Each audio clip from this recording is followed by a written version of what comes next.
I must say, it's people like you who are those trailblazers who allowed me and even the generation below me to be who they are today. So thank you. You're welcome.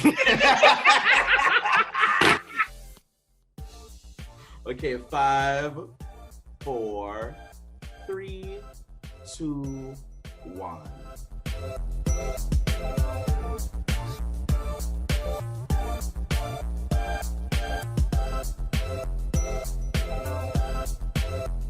Hi everyone, it's me, Krylios, Team Rayceen Productions MC and producer. And today, as usual, I have the legendary, iconic Rayceen Pendarvis. Hey, mother! Greetings and salutations to all. I am so excited we have here actor, author, activist, father, husband, comedian, the LGBT superstar icon, the one, the only Alec Mapa. Yes. Hi, everybody. Anybody remember me? Hi, Alec. It is so great to have you here. Thanks so much for joining us. We're really, really excited to have you on. How are you today? I'm good today. It's like we're in this quarantine, but I'm so busy. What I've been doing for the past 3 weeks is I've been raising money to feed nurses in the IC units on the East Coast because they're slammed. One, it's very personal to me. My grandma was a nurse. She was a midwife during the war. And then also I'm Filipino, so it's weird that I'm not a nurse. Because if you've ever been to a hospital, I don't care what you see on TV, you were taking care of somebody like this, whose name was Romel, and he ate fish for breakfast. So what I do is a live Instagram show, 1 p.m. every Friday, Cali time on East Coast, that's 4 p.m. And I invite my friends on, and then we raise money. We fed 300 nurses. In 2 weeks, we've raised a bunch of money. The food goes right to the ICUs. My first guest was the first person who said yes, and it was Vanessa Williams. Oh, wow, yes. I reached out to Vanessa Williams, Miss Vanessa Williams, from our Ugly Betty days, and she said, "Of course, darling."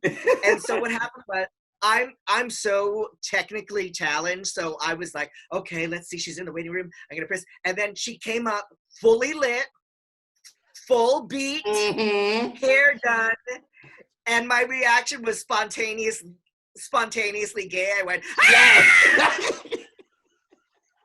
We love it. And the thing that's so amazing, because you are doing so much. You are doing so much with this, to help with COVID relief and to help those people and to help the nurses and all of that. It is fabulous what you're doing. And this is every week, right?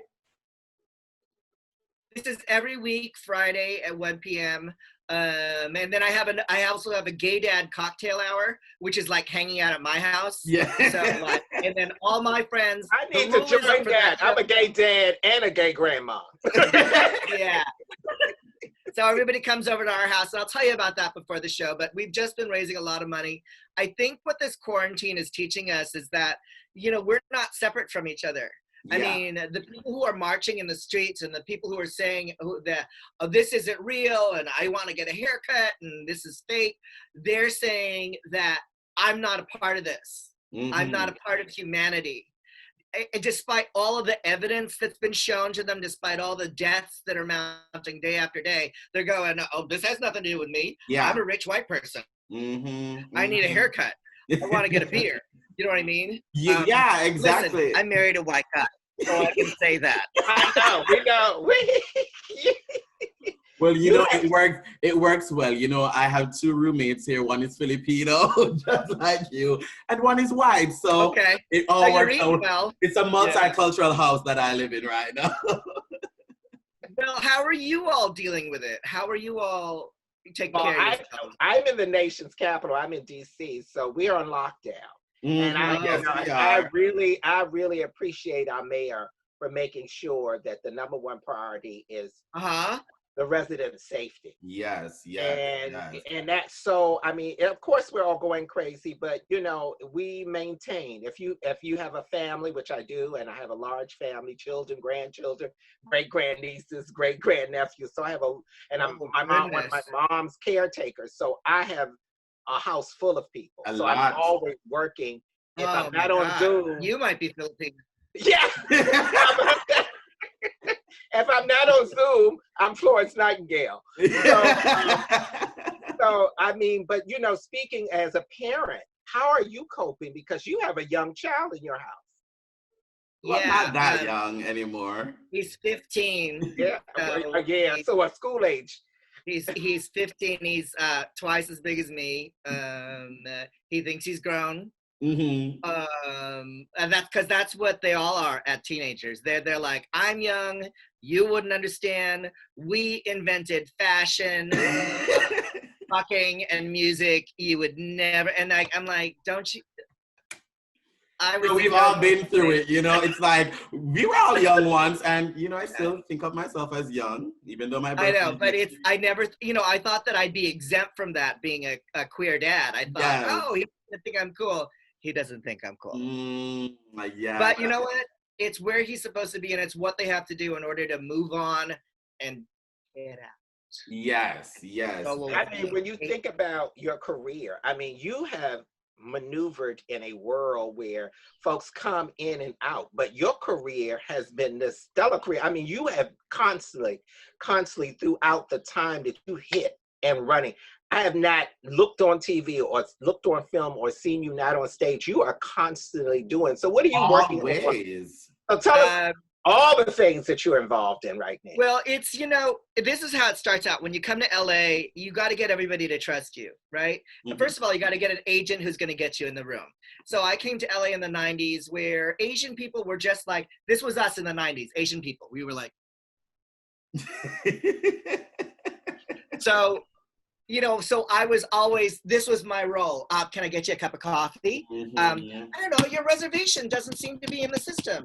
Oh, hold on 1 second and I'll see if I can help you. I'll see if, you know, it was those kind of roles, right? Like 5 lines. Yeah. So I would always try to make it the most ridiculous as possible.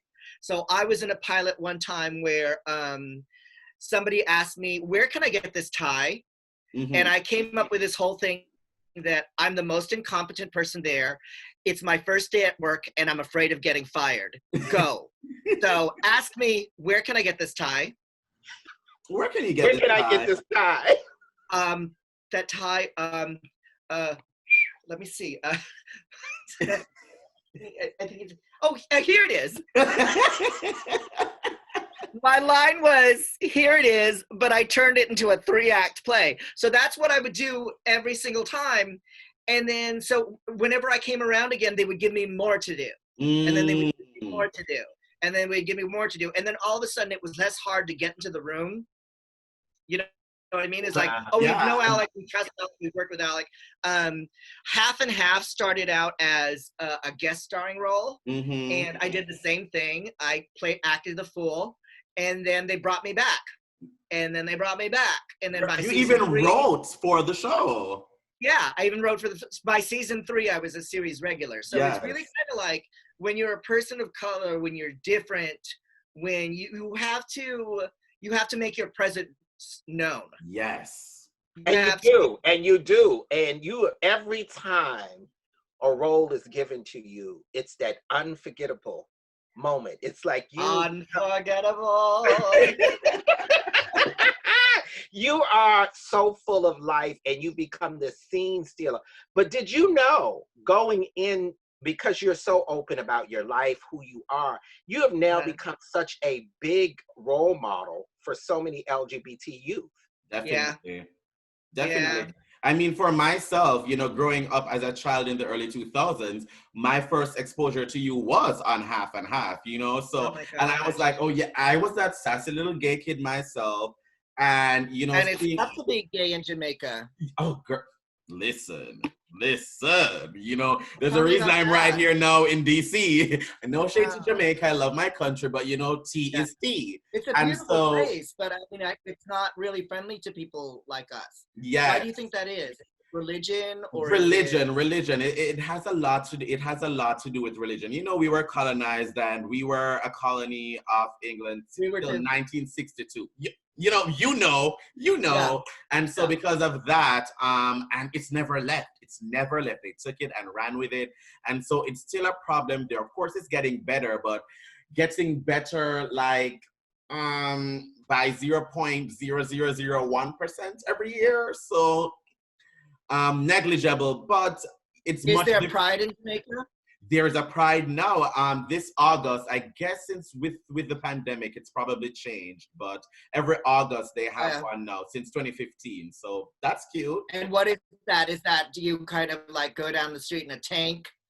No, no. So I personally have never attended because I've been living in the US since 2014 permanently. So I know there though they have a parade, they have a whole thing. You know, they do a whole thing. That's important.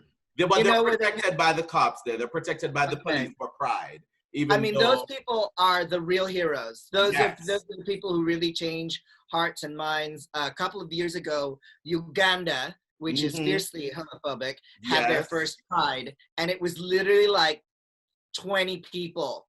All just walking down the street saying, "We are who we are." Yeah. And a drag queen once told me, Miss Coco Peru, is that people are legend. Whatever your beliefs are, people are hardwired to respect the truth. Yes. To recognize the truth. Yes. And if somebody comes forward and says, "This is my truth," who I am, you could be yelling and screaming or doing whatever. It's not going to change anything. True. And so that's how we move the culture forward. I did a human rights campaign dinner in Cleveland where there's this big dyke sitting next to me at the table, big lesbian. And she said, "I'm not out at work." Are you sure? I said, is your boss headless? What? How is that? So she says, "I'm not out at work because there's no legislation in Ohio that can protect me from getting fired for being queer. Yes. There's nothing in that. There's no legal protection for me, and my boss is very homophobic." And then I said the next obvious thing, and I said, "Well, why don't you move?" And she goes, "I shouldn't have to move. My family is here. My work is here. The life I've built is here." And she says, "If we all move, nothing's ever going to change." That's when I was like molded. Okay, face crack. I was like, "You're right. It's when you stay in one place and you share your truth with who you are." And now because of the internet, we have so many more opportunities to yes, we do. To share our truth. Definitely. Yeah. And I mean, you've been doing that for so long because you came on the scene being yourself and being open. And, you know, for someone like myself growing up, there were not that many people that were doing that. And what was it that you were like, okay, I'm going to come into this business, being openly gay is going to be hard, but I'm still going to do it. What was it that really inspired you to do that? All right. So I was pretty much out in my life, but I wasn't out professionally. So the first 2 years I came to Los Angeles, I would get the audition scripts and everything, and I would come in, and I didn't get any work. I was wondering, what's wrong? What am I doing wrong? And then I did a solo show where I just talked about being myself, about being out and being gay, and I can't find work, and I'm about to have a nervous breakdown, and I'm eating cat food. So everybody who writes television came to see that show, and then it was kind of like, I felt like I'd been carrying around a sack of bricks, that I wasn't bringing my whole self into the room. Yeah. Does that make any sense? I was because people can read energy. You know, that's what a ghost is. Do you ever like walk into a room and two people are like this, but you're like feel a tension because they just had a fight? Yes. Yes. How about that? Right? Like they could be like, "Hey, what's up? What's going on?" And you're like, "What's going on with you, girl?" Yeah. Right? So acting and art and dance and singing is about bringing energy into the room. And I hope I'm not getting too philosophical. No, we love that here. But when I came out, when I decided I'm going to be an out queer person, because I felt I deserved to live a life like everybody else. Yeah. I looked at everybody else. I was like, it's not fair that we don't get to be like everybody else. It's not fair for queer kids to have a shitty childhood that makes them fucked up later and be in bad relationships and feel bad about themselves. And by kids, I mean me. So when I decided to come out, I brought my whole self into the room, and that's when I started getting work. Oh, wow. And now I still continue to do that. You know, if I go in and I leave and I feel weird, I forgive myself. But most of the time it's like, oh, I wasn't being authentic.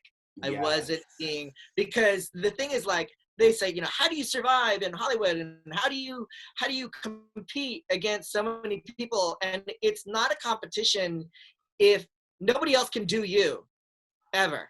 So there could be 20 people in the room. They're not you know what I mean?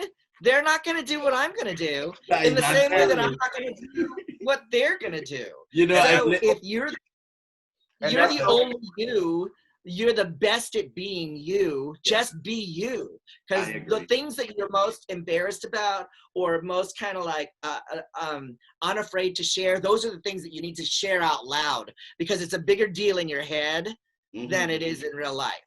Oh, definitely.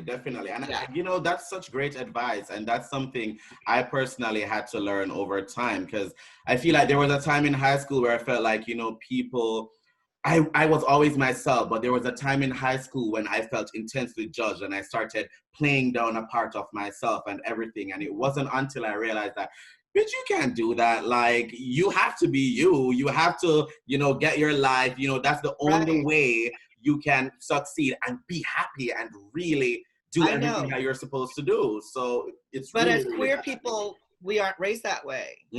As queer people, you know, we get shamed, we get made fun of, we get bullied. And, you know, small children are really egocentric. When things happen in life, they don't have the thinking process that makes them think, oh, that's their stuff. Yeah, that's really about their insecurities, and they're making fun. All kids can think of, it's true. I'm a bad person. I should feel ashamed. And I learned that in my early 20s. I was like, why do I feel bad all the time? Why do I feel? And then I realized it's like, oh. And then I was like journaling one day, and I was like, and this sentence came out in my journaling: who would I be if I wasn't ashamed? That sounds like a book. That's like a title of a book. Who would you be if you didn't have, and like, what did I do to anybody? Did I ever hurt anybody? Did I murder anybody? What's my big sin? My big sin is that I'm a sissy. And it's kind of like, well, so what? So it's kind of, but here's the other part of that. And this is where it gets truth. There's a shift happening now in the universe. Feminine energy is becoming stronger. We love it. And it's not weakness. Masculine energy is destructive, because it should be if you have masculine energy, but it's not doesn't have feminine energy behind it going, this is what you should do. This is how you should create. And then the masculine energy goes out and does the heavy lifting. That's how it's supposed to work in the universe. Right? Definitely. And so what we're happening, you know, with RuPaul's Drag Race, that couldn't have happened 30 years ago. Oh, I mean, you know, drag queens were still differently gendered people. We're still saying, you know, what a bunch of weirdos. Yeah. But now there's such a hunger for feminine energy. It's healing. It's color. It's life. When I adopted my son when he was 5 years old, and we went to the Target, and I said, okay, we have to buy a sippy cup and a nightlight. Right? This is a 5-year-old foster kid who had just lost his mother. So I said, what do you want? So he picks the Tinkerbell nightlight. And I said, cool. And then he picks the Minnie Mouse sippy cup. And I said, great. Now, other parents would have been like, don't pick that. That's for girls. But at the time, he'd lost his mother. So he was craving feminine energy. Do you know what I mean? He was craving those colors and he still loves color. Like, my son is fly. Like, remember the Gucci campaign that came out like 3 or 4 years ago? They used all black models, and the clothes were like, they're using patterns as solids. Like, that's how my son dresses. I mean, living in a house with you, he must. We thrifted. We're thrifty. We figure it out. But, you know, my husband used to work as a stylist, so we pull the looks together. But I'm saying that feminine energy is not weakness. It's the truth. And right now, our president is a perfect example of toxic masculinity. He's weak. He's a weak person's version of a strong person. Do you know what I mean? And he's fearful, and he's, you know, and then we have all these amazing Black women: Stacey Abrams, Kamala Harris, Susan Rice. I mean, there's a reason that everybody's like kind of rising up. And there was that T-shirt a while back, "The future is female." Yes. It's that when we all kind of realize that being vulnerable and being open is not a weakness. Mm-hmm. You know what I mean? Because being vulnerable is about like taking chances. Oh, 100. It's about taking risks. It's about if I say this, will people turn their backs on me? If I do this, will the world reject me? And that's what queer people pass through that membrane the minute we go out, and then we never go back. And that gives us a strength that nobody can take away from us. 100%. It's so true, and it's so important. And you know, speaking of that feminine energy, I believe when we come through this whole COVID-19 madness, I feel like the earth is being reborn. Mother Earth, honey. Mother Earth is the signs, it's being reborn. And what I see, you speak of the feminine energy, those who move through the world true and authentic become brighter and brighter, and children become so in tune with that. Children see you, and when kids see you, it's like, oh my God, they see truth, they see light, they see someone not hiding, someone not afraid. So they just walk up to all of this, this light, and they're like, they gravitate to it.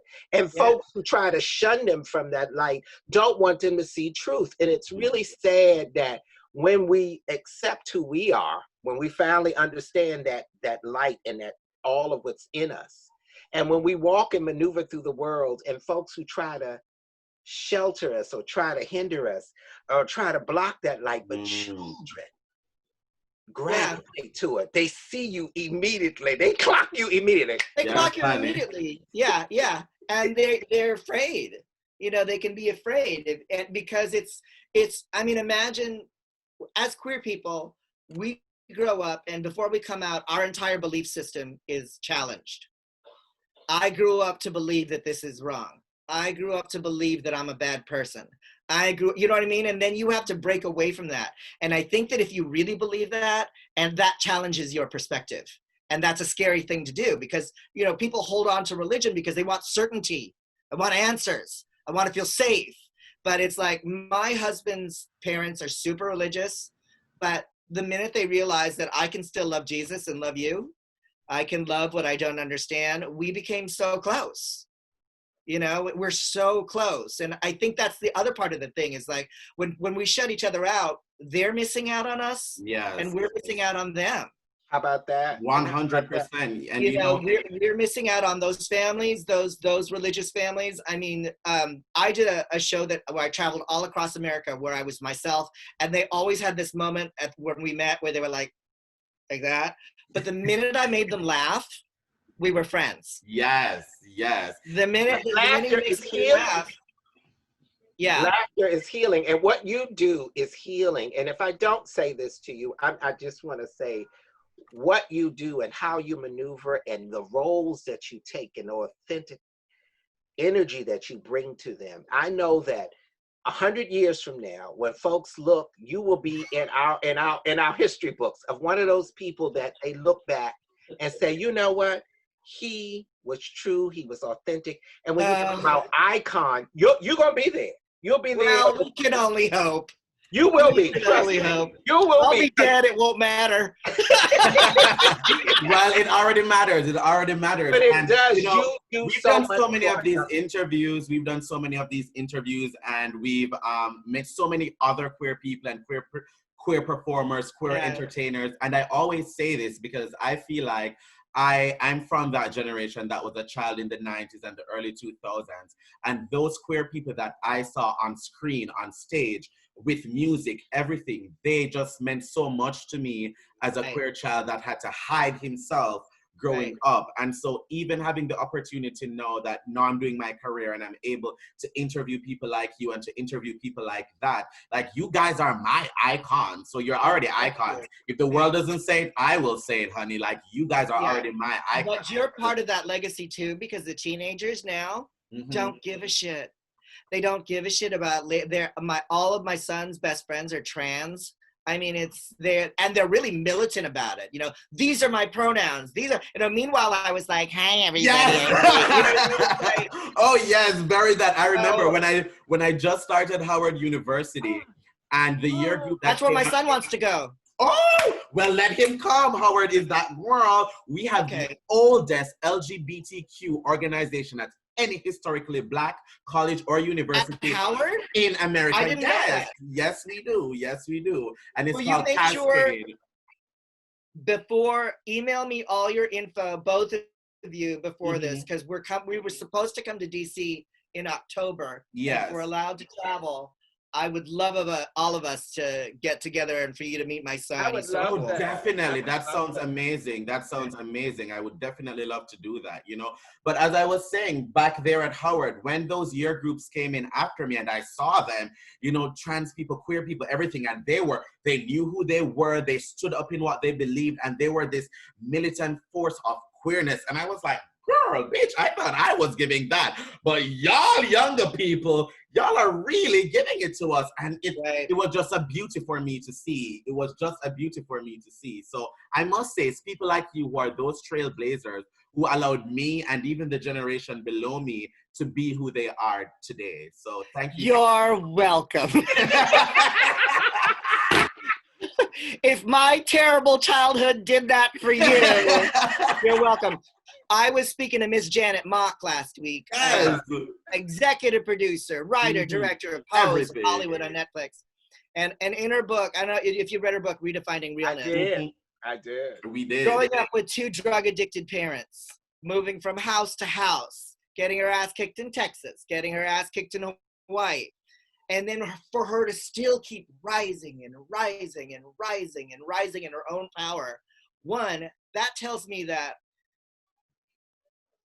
that's nature. Something in her mind kept saying, I have to follow my truth. I have to be true to who I am. And I'm going to go through anything in order to get to that place. And she has. Yes. Do you know what I mean? And it's because the thing is, like, if this whole COVID thing with the pandemic, what it's taught us is, if it's you against nature, nature's gonna win. Yes, girl.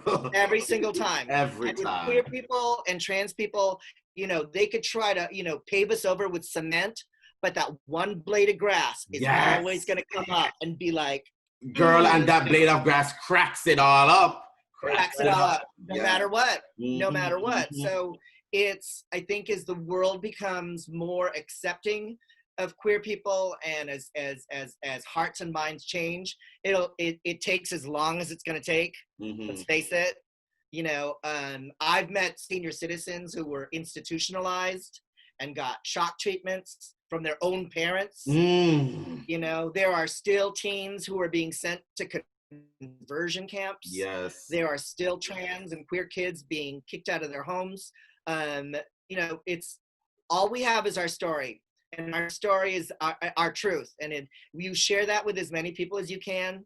They share it with other people, and it makes other people brave, right? Your bravery is like a pebble in a pond. It just goes, you know, and that's what you do. That's what both of you do by being yourselves, by being bold. And it's all of us, right? Yes, it is. Yes, it is. All of us. And that's so important. I think about everything that we all do. Everybody, like you said, that ripple. Everybody is a part of that pond experience in that ripple. And what was your ripple? Who did you see? What did you see that was like, oh my gosh? Oh my God! Growing up, you know, well, you know, of course, I'm of a certain age. I've seen many things from the 50s, 60s, 70s, 80s up until now.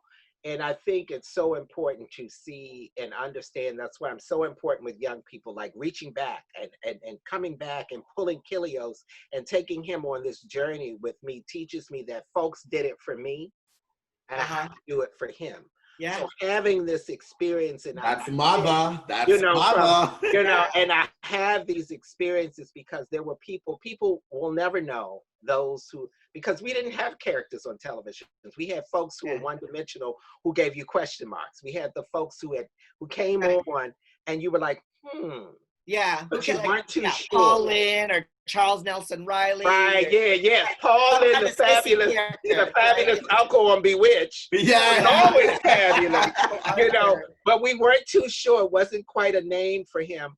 Or folks who were, and then you had the Tennessee books or the movies, Tennessee Williams movies that had all of these underlines, but who was almost gay or had trouble, like the Cat in the Hot Tin Roof. You had to squint. You had to squint. You had to watch it about 10 times to kind of say, ha-ha. You know, in the movie version with Paul Newman, he's drinking because he's sad his friend died. What?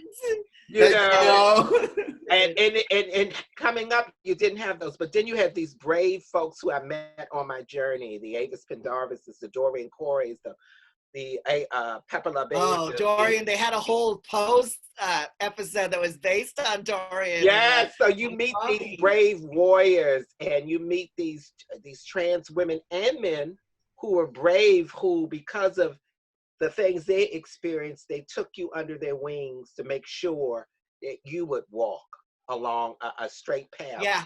And they would make sure you were okay. And they were so nurturing and they were so wonderful. And they taught me and they left with me that I must give back, that I have to take all of my pain, everything I've gone through, throwing it around. That's what I was talking to Krylios' generation will never know what we went through during the HIV and AIDS era to 1985. I mean, to 1982, they will never know what that was like. So I always tell people, imagine all your queer friends, okay? All your friends who are gay. They go, okay, got it.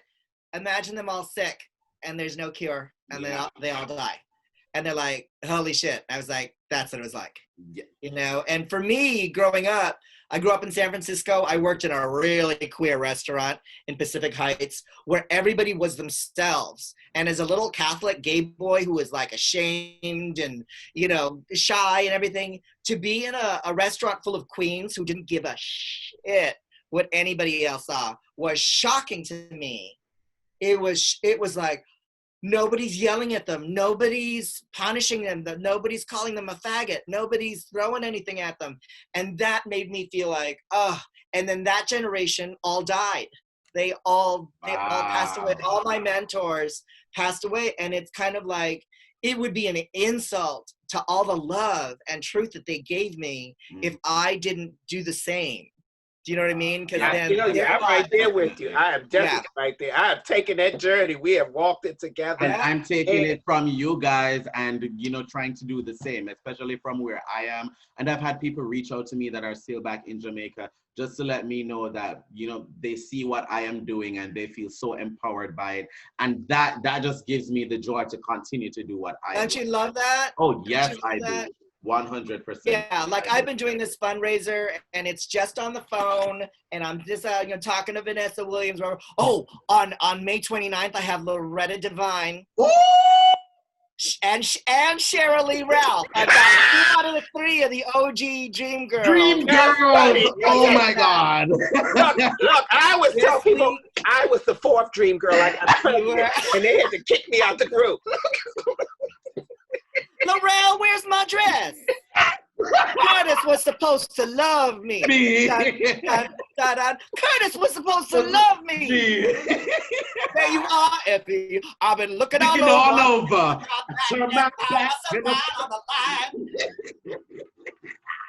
By the way, we are Dream Girls. So I have this. Can I just say this to you? I have seen Dream Girls 35 times. On stage. It is my favorite.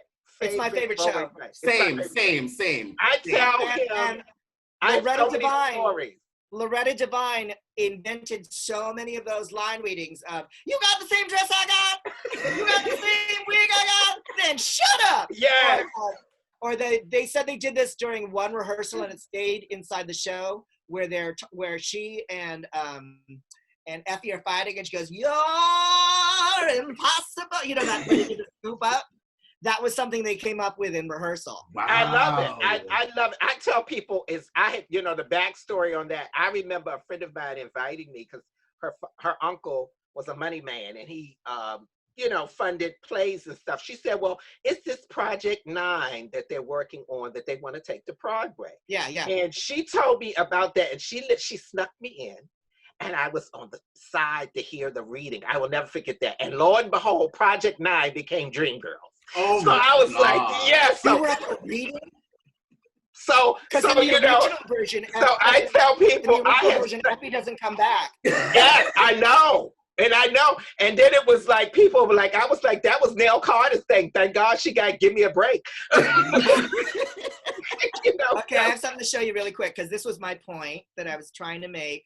I do these shows online, and I'm like, whatever. I'm raising the money. I'm just doing my part. But then I got this. Can you see this picture of the people at the hospital? Yes, I can. Yes. That's wonderful. So I was kind of like, I kind of started crying, because I was like, oh, this is real. This is people who are otherwise, I mean, they're getting a whole bunch of free Chipotle. So they can't have gay sex for a week. But it's that act of kindness which people will never forget, and people will never they forget. got them know that they remembered, and it's like, you know, it's people of color who are in there. It's all Black and Filipino nurses, and all of us together working together. So that's Fridays at 1. Before we let you go, you tell Vanessa, Loretta, and Cheryl we will be reaching out to those demons. Yes, you tell them girls, the queens want to have a sit down with them. And you know, Loretta has that voice that, you know, she answers the phone. She goes, "Is this Alec Mapa?" Yes. I didn't know. Your name wasn't in my phone, so I was gonna hang up. I was like, "What is this bullshit? I don't want anybody calling me. I don't know." And it was just like, yeah, Loretta, it's me. I love it. And I tell you, I was so looking forward to this. But I mean, this will be something that I will cherish. Yes, this was a wonderful. Because I don't feel like we're on Zoom. I feel like we're sitting right here at the table. That's how it is. I feel like all I need is a mimosa, and I'll be at home. We've known each other in another life. We go way back. And you're going to remember this because you're going to have PTSD. Sad and anxious and depressed. All right, so watch me Fridays on Instagram, 1 p.m. California time, 4 p.m. Eastern time. This week, I have Kathy Griffin and Molly Shannon and Jake Shears from the Scissor Sisters, and Mike Ruiz, who's that hot photographer from RuPaul's Drag Race. Yes, I know him. You know what? Michael shot me for a cover of Swerve when they did the first ballroom cover ever. He was I will never forget. He shot myself, Tracy Africa. Oh my God. Robbie St. Laurent, and oh my God, I'm forgetting. Who was it again? Oh my God. David Extravaganza. David Extravaganza. Yes. He shot all of us, and Leone, who's become this big superstar from Pose. He shot all of us, and oh my God, I love him. Yes. I try to climb him every time I see him. I just oh my God, he's so wonderful. Oh my God, he's so sexy and handsome. He's so sexy. So this Friday I have Mike Ruiz, Jake Shears, Molly Shannon, Kathy Griffin will be joining me. And then the week after that, I have Miss Loretta Devine and Cheryl Lee Ralph, 2 out of the 3 OG Dream Girls. Tune in. I love you both. Thanks so much for having me. Thank you. So give us all of your information so folks will follow you. Okay, at Instagram, Alec Mapa. At Twitter, Alec Mapa. My public page on Facebook, Alec Mapa. So ALECMAPA. And thank you so much for joining us. Thank this was you. Fabulous. This was wonderful. Don't forget to email me. I will, right after I get off this call. Yeah. Both of your info, okay? And most of all, thank everyone for watching.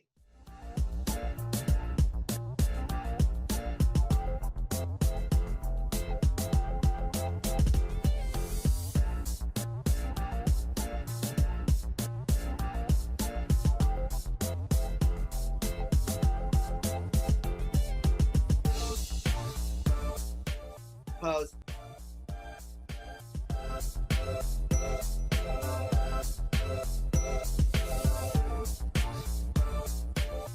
we love it because, you know, we've interviewed a lot of people and not everybody's giving you that green screen realness. You know, everybody's giving you a, this is my house. I'm in show business. There we go.